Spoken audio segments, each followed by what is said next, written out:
বন্ধুরা, সাহেব সম্পা ব্লগে আপনাদেরকে স্বাগত জানাই। আজকে আমি আবার একটা নতুন রেসিপি নিয়ে চলে এসেছি। সেই রেসিপির নাম হচ্ছে ঘুগনি। তো কিভাবে বানাবো আমার সাথে জুড়ে থাকুন, আমি আপনাদেরকে পুরো ভিডিওটা দেখাচ্ছি। ঘুগনির জন্য প্রথমে আমি মটরটা আগে থেকে সেদ্ধ করে নিয়েছি, কিছুটা আলু এগুলো আমি ভেজে নিয়েছি। এরপর এই ঘুগনিতে যে জিনিসগুলো দেবো সেগুলো হচ্ছে পেঁয়াজ কুচি, পেঁয়াজ পেস্ট করা রয়েছে, ধনে পাতা আর আদা বাটা আর রসুন বাটা, একটা কাঁচা লঙ্কা আর একটা তেজপাতা। তারপর নিয়েছি টমেটো কুচি। এখানে মশলা রয়েছে জিরে গুঁড়ো, এটা হচ্ছে কাশ্মীরি লঙ্কা গুঁড়ো, এটা ধনে গুঁড়ো, এটা শুকনো লঙ্কা গুঁড়ো, আর এটা কিছুটা গরম মশলা আর হলুদ। এরপর আমি কড়াইয়ে হালকা পরিমাণ মতো তেল দেবো। তেলটা গরম হয়ে গেছে, তার জন্য এটা কালারের জন্য অল্প পরিমাণ আমি চিনি দিয়েছি। এরপর এই চিনিটাকে একটু নেড়ে নেব। এরপর প্রথমে একটা তেজপাতাটা দিয়ে দেবো, শুকনো লঙ্কাটা দেবো। সরি, এটা শুকনো লঙ্কা নয়, আমার ভুল বলে গেছে, এটা কাঁচা লঙ্কা। এরপর কুচানো পেঁয়াজগুলো দিয়ে দেবো।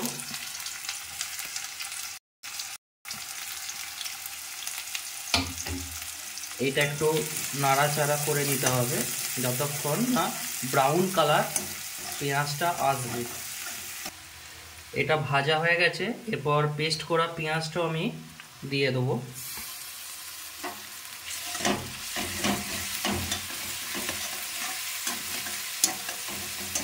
পেঁয়াজটা ভেজে নিয়েছি, এরপর আদা পেস্টটা দিয়ে দেবো, দিয়ে একটু নাড়িয়ে নেবো। এটা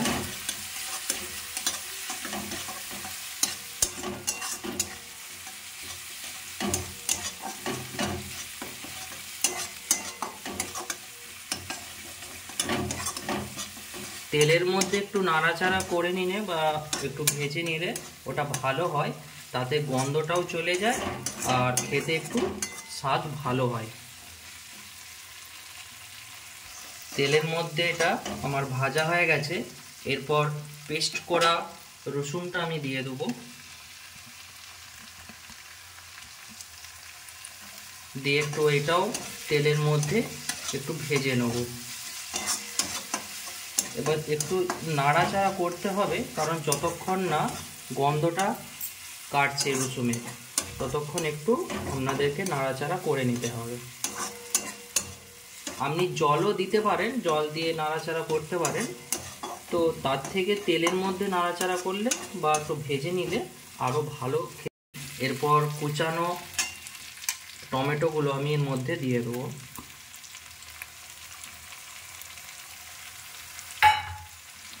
দিয়ে এটাকেও আমি একটুখানি তেলের মধ্যে ভেজে নেব।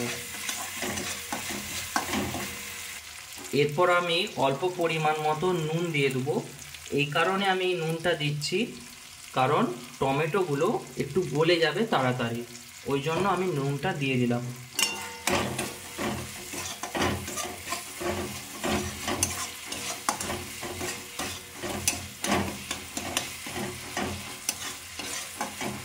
পাটা দিবে। টমেটোটা গলে গেছে, দিয়ে এটা আপনারা দেখতে পাচ্ছেন। এরপর যে গুঁড়ো মশলাগুলো আমি এখানে সব দিয়ে দিচ্ছি। এরপর গুঁড়ো মশলাগুলো একটু আমি এই মশলার সাথে মাখিয়ে নেব। যতক্ষণ না এর তেল ছাড়বে, মানে আপনাদেরকে দেখাবো কিভাবে তেলটা দেখা যাচ্ছে, ততক্ষণ আপনাকে একটু নাড়াচাড়া করে নিতে হবে।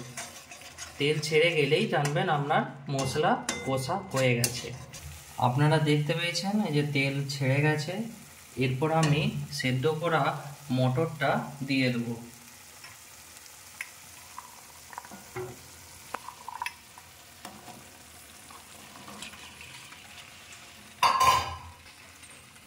মটরটার মধ্যে আমি মশলাটা একটু মাখিয়ে নিতে হবে।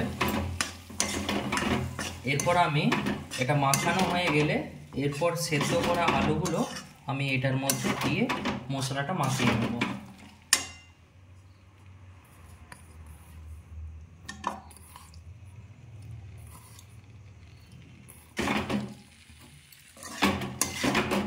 আলুগুলো যে আর মটরের সাথে একসাথে মাখিয়ে নিচ্ছি।